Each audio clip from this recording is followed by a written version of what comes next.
ಇವತ್ತು ನನ್ನ ಮಗಂದು ಫಸ್ಟ್ ಡೇ ಕ್ಲಾಸ್ ಅದೊಂದು ಮಾತಲ್ಲ ಅಮ್ಮ ಆಚೆನೆ ನಿಂತಿರೋ ಉಪಾಯ ಆಗಿ ಮ್ಯಾಮ್ ಐ ಫಾರ್ಗಾಟ್ ಟು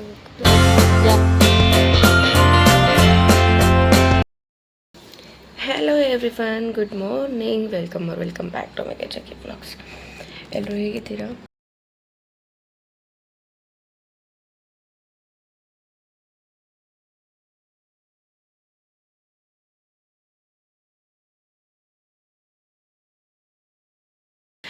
ಇವತ್ತು ನನ್ನ ಮಗಂದು ಫಸ್ಟ್ ಡೇ ಕ್ಲಾಸ್ ಅಲ್ವಾ. ಇವಾಗ ಆ್ಯಕ್ಚುಲಿ ಇವತ್ತು ನಾವು ಫಸ್ಟ್ ಡೇ ಬಿಟ್ಟು ಬರೋದಲ್ವಾ, ಸೊ ಹಂಗಾಗಿ 6:30ಗೆ ಎಬ್ಬರಿಸ್ತಾ ಇದ್ದೀನಿ. ಇನ್ ಕೇಸ್ ನಾಳೆಯಿಂದ ಬಸ್ ಬರುತ್ತೆ ಅಲ್ವಾ, 6ಗೆ ಎದ್ದೇಳಬೇಕು. ಸೊ ಅವ್ನು ಎಬ್ಬರಿಸೋಕ್ಕೆ ಬೇಜಾರಾಗ್ತದೆ ನನಗೆ, ಬಟ್ ಎದ್ದೇಳಬೇಕು. ಸೊ ಈಗ ಸ್ನಾನ ಮಾಡ್ತಾನಲ್ಲ ಮಗನೇ, ಓದುವ ಚೆನ್ನಾಗಿ ಮಾಡು. ಹೇರ್ ಕಟ್ ಎಲ್ಲ ಮಾಡಿಸ್ಕೊಬಂದವನೇ ಅಲ್ಲಕಂದಮ್ಮ. ಏನು ಚುಚ್ತಾ ತರಬಾರ್ದು ನಿಮಗೆ. ಈಗ ಸ್ನಾನ ಮಾಡಿ ಬಂದಿದ್ದಾನೆ. ಟೈಮು ಆ್ಯಕ್ಚುಲಿ ಗಡಿಯಾರ ನಿಂತೋಗ್ಬಿಟ್ಟಿತ್ತು. ಓನಮ್ಮ ಕಣ್ಬಿಟ್ಟು ಜಿಜ್ಜಿ ನೋಡಬೇಕು. ಕಣ್ಬಿಡು, ಫಸ್ಟ್ ಕಣ್ಬಿಡು, ನೀನು ಜಿಜ್ಜಿ ನೋಡು. ಹಾಂ, ಕೈ ಮುಗಿರಿ. ಒಳ್ಳೆಯದಾಗಲಿ. ಸ್ಕೂಲ್ ಇವತ್ತಿಂದ ಸ್ಟಾರ್ಟು.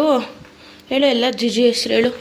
ನಂಜುಂಡೇಶ್ವರ ಜಯ, ರುದ್ರಧರ ಜಯ, ವಸುಂಧರ ಜಯ, ಮೆಣಸವ ಲಕ್ಷ್ಮೀ ಸರಸ್ವತಿ ಈಶ್ವರ, ಕೃಷ್ಣ ಸುಬ್ರಹ್ಮಣ್ಯ ಸ್ವಾಮಿ, ಕಾಲಭೈರೇಶ್ವರ, ದೇವಿರವ್ವ ಪೂರ್ದವ, ಅನ್ನಪೂರ್ಣೇಶ್ವರಿ, ರಾಘವೇಂದ್ರ ಸ್ವಾಮಿ, ಶಂಕರ ಸಿದ್ದಪ್ಪ, ಪಟೇರಮ್ಮ ಪೂರ್ದವ, ತಾಯಿ ಬಂಡೆ ಕಾಮ ಕಾಳಮ್ಮ, ಸಾಯಿಬಾಬಾ ಕಪ್ಪಡಪ್ಪ, ಎಲ್ಲ ಒಳ್ಳೇದಂಗೆ ಮಾಡಪ್ಪ, ಚೆನ್ನಾಗಿ ಓದಂಗೆ ಮಾಡಪ್ಪ, ಒಳ್ಳೆಯ ವಿದ್ಯೆ ಬುದ್ಧಿ ಕೊಡಪ್ಪ, ಮ್ಯಾಮ್ ಹೇಳಿದ ಮಾತು ಕೇಳಂಗೆ ಮಾಡಪ್ಪ, ಬೇಗ ಎದ್ದೇಳಂಗೆ ಮಾಡಪ್ಪ, ಬೇಗ ಹೊರಡಂಗೆ ಮಾಡಪ್ಪ, ನೀನೇ ಕಾಪಾಡಪ್ಪ ಅನ್ನು. ಆಯಿತಾ? ಬಾ. ಅವನಿಗಿನ್ನ ಪಾಪ ಇಲ್ಲಿ ನಿದ್ದೆನೇ ಹೋಗಿಲ್ಲ. ನಾನು ಈ ಕಡೆ ತಿರುಗಿ ಹಿಂಗೆ ನೋಡೋ ಒಳಗೆ ಕೂತ್ಕೊಂಡು ಮಲ್ಕೊಂಡ್ಬಿಡ್ತಿದ್ದಾನೆ. ನಂಗೆ ನಿಜ ಎಷ್ಟು ಹೊಟ್ಟೆ ಉರಿತಿತ್ತು ಅಂದರೆ, ಮೊದಲೆಲ್ಲ ನಮಗೆ ಮಕ್ಕಳು ಆಗಿಲ್ಲದೆ ಇದ್ದಾಗ ಯಾರ್ದಾರು ಮಕ್ಕಳು ನೋಡಿದ್ರೆ ಆ ಫೀಲ್ ಇರ್ತಾ ಇರಲಿಲ್ಲ. ಬಟ್ ಇವಾಗ ಆ ಫೀಲ್ ಏನು ಅಂತ ಗೊತ್ತಾಗ್ತಿದೆ. ಸೀರಿಯಸ್ ಆಗಿ ಕಷ್ಟಪ್ಪ ಇದು.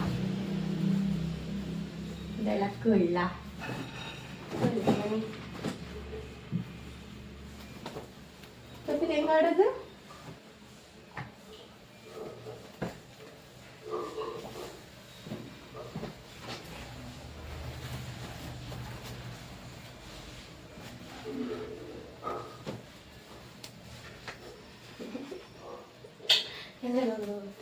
ಬಂಗಲಿ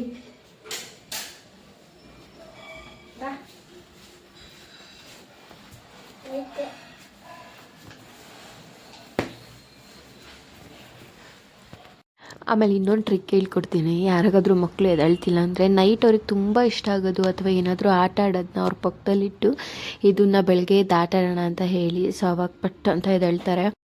ಇನ್ನೂ ಏನಾದರೂ ಟ್ರಿಕ್ಗಳಿದ್ರೆ ಹೇಳ್ತೀನಿ. ಮತ್ತು ಇನ್ನೊಂದು ಟ್ರಿಕ್ನ ನಾನು ಕಂಡುಹಿಡ್ಕೊಂಡಿದ್ದೀನಿ. ಏನಂದರೆ, ಅವನಿಗೆ ಸುಸ್ಸು ಎಲ್ಲ ಮಾಡಿಕೊಂಡ್ರೆ ಅಲರ್ಜಿ. ಸೊ ಹಂಗಾಗಿ ನೀರು ಅನ್ನೋದು ಅವನಿಗೆ ಮುಟ್ಟಬಾರ್ದು, ಆಯಿತಾ? ನಾನೇನು ಮಾಡ್ತೀನಿ, ಅವ್ನು ಸುಸ್ಸು ಮಾಡ್ಕೊಂಡಿದ್ದಾನೆ ಅನ್ನೋ ಥರ ಸ್ವಲ್ಪ ನೀರು ತೊಗೊಬಂದ್ಬಿಟ್ಟು ಒಂದು ಬಟ್ಟೆ ಮೇಲೆ ಹಾಕ್ತೀನಿ. ಅವನಿಗೆ ಅದು ನೆಂದಂಗೆ ಅನ್ಸುತ್ತಲ್ವ, ಸೊ ಅವಾಗ ಇರಿಟೇಷನ್ ಆಗಿರುತ್ತೆ. ಪಟ್ ಅಂತ ನಿದ್ದೆಯಿಂದ ಚೆನ್ನಾಗಿ ಎದ್ದೇಳ್ಬಿಡ್ತಾನೆ. ಅದು ಅವನಿಗೆ ಸ್ನಾನ ಮಾಡಿಸ್ಲೇಬೇಕು ಆವಾಗ ನಾನು ಅವನಿಗೆ.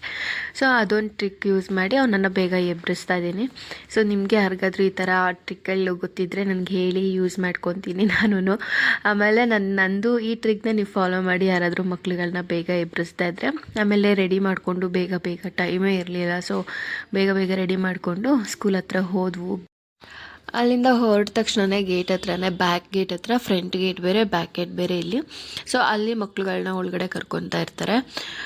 ಅವನು ಆಲ್ಮೋಸ್ಟ್ ಏನೂ ಒಂದು ರಿಯಾಕ್ಟ್ ಮಾಡಲಿಲ್ಲ. ಬಟ್ ಒಂದೇ ಒಂದು ಮಾತು ಹೇಳ್ದೆ, ಅಮ್ಮ ಆಚೆನೇ ನಿಂತಿರಮ್ಮ, ಭಯ ಆಗುತ್ತೆ ಅಂತ. ಅವನಿಗೆ ಏನು ಮಾಡಬೇಕು ಅಂತ ಗೊತ್ತಾಗ್ತಿದೆ ನನಗೆ. ಅವನಿಗೆ ಒಂಥರ ಫೀಲಿಂಗ್ ಆಗ್ತಾಯಿದೆ ಅಂತ. ಬಟ್ ಅವನು ತೋರಿಸ್ಕೊಂಡಿಲ್ಲ. ಆಮೇಲೆ ನಾನು ಅದೇನೋ ನಂಗೆ ಬಿಟ್ಟಿದ ತಕ್ಷಣ ನನಗೆ ಏನೋ ಒಳಗಡೆ ಹೋಗ್ಬಿಟ್ನಲ್ಲ, ಎಷ್ಟೊತ್ತಿಗೆ ಬರ್ತಾನೋ, ಇಷ್ಟು ದೂರ ಬಂದುಬಿಟ್ಟಿದ್ದೀವಿ. ಅಂದರೆ ಆವಾಗ ಸ್ಕೂಲ್ ಪಕ್ಕನೇ ಇತ್ತು, ಅಷ್ಟು ಅನ್ನಿಸ್ತಾ ಇರಲಿಲ್ಲ. ಬಟ್ ಇವಾಗ ಸಖತ್ ಬೇಜಾರಾಯಿತು. ಏನು ಮಾಡೋಕ್ಕಾಗಲ್ಲ, ಒಳ್ಳೆಯದಾಗ. ನಾನು ಇವಾಗ ಪಾಪನ ಕಳಿಸ್ಬಿಟ್ಟು ಮನೆಗೆ ಬಂದೆ. ನಿಜವಾಗ್ಲೂ ಹೇಳ್ಬೇಕಂದ್ರೆ ನಾನು ಇವಾಗ ಅವನನ್ನು ಕ್ಲಾಸಿಗೆ ಬಿಟ್ಬಿಟ್ಟು ಜಗಿ ನಾನು ಇಬ್ಬರು ಹೋಗಿದ್ವು, ಬಿಟ್ಬಿಟ್ಟು ಬಂದ್ವು. ನಿಜ ಎಷ್ಟು ಒಂಥರ ಅನ್ನಿಸ್ತು ಅಂದರೆ, ಬಟ್ ಖುಷಿ ಇದೆ ಅವನು ಹೋಗಿದ್ದು. ಒಳ್ಳೆಯದಾಗಲಿ, ಅವನಿಗೆ ಆರಾಮಾಗಿರಲಿ, ಕ್ಲಾಸಲ್ಲಿ ಎಲ್ಲದನ್ನು ಕಲೀಲಿ. ಅವನಿಗೆ ಒಂದೊಂದು ಸ್ವಲ್ಪ ಕಷ್ಟ ಆಗ್ಬೋದು, ಬಟ್ ಅವ್ನು ಕಲ್ತ್ಕೊತಾನೆ, ಅವ್ನು ಫಾಸ್ಟ್ ಇದ್ದಾನೆ. ಈ ವಿಡಿಯೋ ನಾನು ಯಾಕೆ ಮಾಡ್ತಾಯಿದ್ದೀನಿ ಅಂದರೆ, ಇವತ್ತು ಇನ್ ಫ್ಯೂಚರಲ್ಲಿ ಅವನು ನಾನು ಈ ಬ್ಲಾಗ್ನ ಯಾವತ್ತಾದರೂ ನೋಡಿದ್ರೆ ವೈರಲ್ ಆಗೋದು ಬೇಡ, ಈ ಬ್ಲಾಗು ನನ್ನ ನೆನಪಿಗೋಸ್ಕರ. ಇವಾಗ ನಾನು ಯಾವುದೋ ಒಂದು ಗ್ಯಾಲರಿಲಿ ಇಟ್ಟರೆ ಯಾವಾಗ ಬೇಕಾದರೂ ಡಿಲೀಟ್ ಆಗ್ಬೋದು ಅಥವಾ ಏನೋ ಆಗ್ಬೋದು, ಬಟ್ ನಾನು ಯೂಟ್ಯೂಬಲ್ಲಿ ಅದು ಯೂಟ್ಯೂಬ್ ಡಿಲೀಟ್ ಆಗ್ದೇ ಇದ್ದರೆ, ಯಾವತ್ತೂ ಏನೂ ಪ್ರಾಬ್ಲಮ್ ಆಗ್ದೇ ಇದ್ದರೆ, ಇದು ಒಂದು ಯಾವತ್ತೋ ಒಂದು ಇನ್ ಕೇಸ್ ಅವನಿಗೆ ಬುದ್ಧಿ ಬಂದಾಗ ಯೂಟ್ಯೂಬ್ ಅನ್ನೋದೊಂದಿದೆ, ನಮ್ಮಮ್ಮ ವಿಡಿಯೋ ಮಾಡಿದ್ದಾರೆ ಇದನ್ನ ಅಂತ ನೋಡಲಿ ಅಂತ ಅನ್ನೋದಕ್ಕೋಸ್ಕರ ವಿಡಿಯೋನ ಮಾಡ್ತಾ ಇರೋದು. ಇದು ಅವನು ಫಸ್ಟ್ ಡೇ ಅಂದರೆ ಲಾಸ್ಟು ಪ್ರೀ ನರ್ಸರಿ ಹೋಗ್ತಿದ್ನಲ್ಲ, ಅದನ್ನು KG1 ಇದು ಫಸ್ಟ್ ಡೇ ಅವನು ಹೋಗ್ತಾ ಇರೋದು ಅಂತ, ದೊಡ್ಡ ಸ್ಕೂಲ್ಗೆ ಹೋಗ್ತಾ ಇರೋದು. ಐ ಆಮ್ ಸೊ ಹ್ಯಾಪಿ ಅದಕ್ಕೆ ಹೋಗ್ತಿದ್ದಾನೆ ಅಂತ. ಒಳ್ಳೆಯದಾಗಲಿ ಮಗನೇ ಹಿಂಗೆ.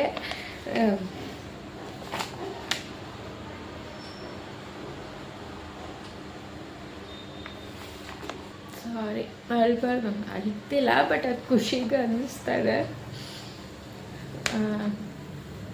ಆರಾಮಾಗಿರ್ತಾನೆ ಅವನು, ಬಟ್ ಹೋಗ್ಬೇಕಾದ್ರೆ ಅದೊಂದು ಮಾತು ಹೇಳ್ದ, ಅಮ್ಮ ಆಚೆನೇ ನಿಂತಿರೋ ಉಪಾಯ ಆಗುತ್ತೆ ಅಂತ. ಅದೊಂದು ಬೇಜಾರಾಯಿತು ಅಷ್ಟೇ. ಅದು ಬಿಟ್ಟರೆ ಅವ್ನು ಆರಾಮಾಗಿರ್ತಾನೆ. ಅವ್ನು ಬೇಗ ಎಲ್ಲರ ಜೊತೆನೂ ಮಿಂಗಲ್ ಆಗ್ತಾನೆ, ಮಕ್ಳುಗಳ ಜೊತೆನೂ ಮಿಂಗಲ್ ಆಗ್ತಾನೆ. ಸೊ ಇವಾಗ ಸ್ಕೂಲಲ್ಲಿ ಇದನ್ನೆಲ್ಲ ಕೊಟ್ಟಿದ್ದಾರೆ, ಇದನ್ನು ಸ್ಟೇಷನರೀಸ್ ಇದನ್ನು ತರಬೇಕು ಹೋಗಿ. ನಾನು ಬೆಳಗ್ಗೆನೇ ನಾನು ಹೋದಾಗಲೇ ವಿತ್ ಬ್ಯಾಗು ಬುಕ್ಸ್ ಎಲ್ಲ ಕೊಟ್ಟಿದ್ದಾರೆ, ಅದನ್ನು ಕೊಡಬೇಕಿತ್ತು. ನಾನು ಮರ್ತೋಗೋದೇನೋದಕ್ಕಿಂತ ನಾನು ಈ ಸ್ಟೇಷನರಿ ಎಲ್ಲ ತಂದೇ ಇರಲಿಲ್ಲ, ನನಗೆ ಗೊತ್ತೇ ಆಗಿರಲಿಲ್ಲ ಇಲ್ಲಿದೆ ಇದು ಅಂತ. ಸೊ ಅಲ್ಲಿಗೆ ಹೋದ್ಮೇಲೆ ಗೊತ್ತಾಯಿತು. ಸೊ ಅದಕ್ಕೆ ಇವಾಗ ತೊಗೊಂಬರಕ್ಕೆ ಹೋಗಬೇಕು, ಟಿಫನ್ ಮಾಡಿಕೊಂಡು ಬೇಗ ಹೋಗ್ತೀನಿ. 11:15 ಹೋಗ್ಬಿಡ್ತೀನಿ. ಬೇಗ ಅವನನ್ನು ನೋಡಬೇಕು ಅನ್ನಿಸ್ತಾರೆ. ಸೊ ಅದಕ್ಕೋಸ್ಕರ ಅದು ಅಂದರೆ ಒಬ್ಬೊಬ್ರು ಏನು ಅಂದ್ಕೊತಾರೆ ಗೊತ್ತೋ, ಏನು ಕಳಬೇಕು, ಏನಕ್ಕೆ ಇಷ್ಟೊಂದೆಲ್ಲ ಫೀಲ್ ಆಗಬೇಕಾ, ಮಕ್ಕಳು ಸ್ಕೂಲಿಗೆ ತಾನೇ ಹೋಗ್ತಾ ಇರೋದು, ಏನಾದ್ರು ಬೇರೆದಕ್ಕೆ ಹೋಗ್ತಿದಾರ, ಅದು ಪಾರ್ಟ್ ಗೊತ್ತು, ಅದು ನಮಗೂ ಗೊತ್ತು ಸ್ಕೂಲ್ಗೆ ಹೋಗ್ತಿರೋದು ಅಂತ. ಬಟ್ ಅದೊಂದು ಫೀಲ್ ಇರುತ್ತೆ ಅಲ್ವಾ, ಅಮ್ಮಂದಿರಿಗೆ ಅಟ್ಯಾಚ್ಮೆಂಟು ನಿಮ್ಮೆಲ್ಲರಿಗಿಂತ. ಅಂದರೆ ಬೇರೆ ಅಮ್ಮಂದಿರನ್ನ ಬಿಟ್ಟು ಬೇರೆ ಯಾರಕ್ಕೆ ಆಗಿರಲಿ ಆ ಅಟ್ಯಾಚ್ಮೆಂಟ್ ಇರಲ್ಲ ಅಮ್ಮಂದಿರಿಗಿಂತ. ಸೊ ಅದಕ್ಕೆ ಅಮ್ಮಂದಿರು ಅಳ್ತಾರೆ ಆಯಿತಾ. ಅದನ್ನು ನೀವು ಬೇರೆ ಥರ ಯಾರೋ ಒಬ್ರು ಬೇರೆ ಥರ ಪೋಟ್ರೆ ಮಾಡಿಬಿಡಿ ಆಯಿತಾ. ಅಷ್ಟೇ, ಅದು ಬಿಟ್ಟರೆ ಇನ್ನೇನಿಲ್ಲ ಅಷ್ಟೇ. ಸರಿ, ಇವಾಗ ಹೋಗೋಣ. ಎಲ್ಲ ಬ್ಲಾಗು ಮಾಡಿದ್ದೀನಿ, ಬೆಳಗ್ಗೆ ಎದ್ದಿರೋದು ಮಾಡಿದ್ದೀನಿ, ಹಾಕ್ತೀನಿ ಆಯಿತಾ. ಸ್ಟೇಷನರಿ ಎಲ್ಲ ಬೇಕಿತ್ತಲ್ವ, ಸೊ ಹಾಗಾಗಿ ಅಲ್ಲಿಂದ ಬೇಗನೆ ಮನೆಯಿಂದ ಬಂದೆ. ಯಾಕೆಂದರೆ 12:15 ಒಳಗಡೆ ನಾನು ಸ್ಕೂಲ್ಗೆ ಹೋಗಬೇಕಿತ್ತು ಕರ್ಕೊಂಬರೋದಕ್ಕೆ. ಫಸ್ಟ್ ಡೇ ನಾವೇ ಪಿಕಪ್ ಮತ್ತು ಡ್ರಾಪ್ ಮಾಡಿದ್ದಲ್ವ, ಸೊ ಹಾಗಾಗಿ ಪಿಕಪ್ ಮಾಡೋಕ್ಕೆ ಹೋಗಬೇಕಿತ್ತು. ಅಷ್ಟರೊಳಗೆ ನಾನು ಇದನ್ನೆಲ್ಲ ತೊಗೊಂಡು ಸ್ಟೇಷನರಿ ಎಲ್ಲ ಹೋಗಿ ಸ್ಕೂಲಿಗೆ ಸಬ್ಮಿಟ್ ಮಾಡಬೇಕಿತ್ತು. ಸೊ ಎಲ್ಲ ತೊಗೊಂಡು ನಾನು ಅಲ್ಲಿಂದ ಹೊರಟೆ. ಇಷ್ಟೊಂದೆಲ್ಲ ಇವಾಗಲೇ ಕೊಡಬೇಕು, ಯಪ್ಪ. ಒಂದೊಂದೂ ನಾವೆಷ್ಟು ದುಡ್ಡು ಕೊಟ್ಟಿದ್ದೀವಿ ಅದರಲ್ಲಿ ಇನ್ಕ್ಲೂಡೇ ಮಾಡಿರಲ್ಲ ಅವರು. ಇದನ್ನೆಲ್ಲ ನಾವೇ ಸಪ್ರೇಟ್ ಇದನ್ನೆಲ್ಲ ಕೊಡಬೇಕು. ಸೊ ಹಂಗಾಗಿ ಇದನ್ನೆಲ್ಲ ಕೊಟ್ಟಿದ್ದಾಯಿತು. ಆಮೇಲೆ ಪಾಪುನ ಕರ್ಕೊಂಡು ಬಂದು ಆಚೆ ಕಡೆ ಅವ್ರು ನೆಕ್ಸ್ಟ್ ನೋಡ್ತೀನಿ ಅಂತ ಅನಿಸ್ತಿತ್ತು. ಇವತ್ತು ಥರ್ಡ್ ಡೇ, ಇವತ್ತೇನು ಆ ಥರ ಫೀಲಿಂಗ್ ಇಲ್ಲ. ಒಂದ್ಕೊಂತಾನೆ ಸ್ವಲ್ಪ ಕಷ್ಟ ಆಗ್ಬೋದು, ಬಟ್ ಇಟ್ಸ್ ಓಕೆ. ನೋಡಿ ಇವಾಗ ಆಚೆ ಬರ್ತಾನೆ, ಹೆಂಗೆ ಬರ್ತಾನೆ ಅಂತ. ಬಟ್ ಅಲ್ಲೆಲ್ಲ ಕೋಪ್ರೇಟ್ ಆಗಿದ್ದಾರೆ, ತುಂಬ ಚೆನ್ನಾಗಿ ಸಪೋರ್ಟ್ ಮಾಡ್ತಾರೆ. ಬಿಟ್ರಿ ಮನೇಲಿ ತೋರಿಸಿರಂತೆ ನೀವು. ಡಿಂಪು ಮಮ್ಮ ಕರ್ಕೊಂಬಂದಿದ್ದೀವಿ. ಪಪ್ಪು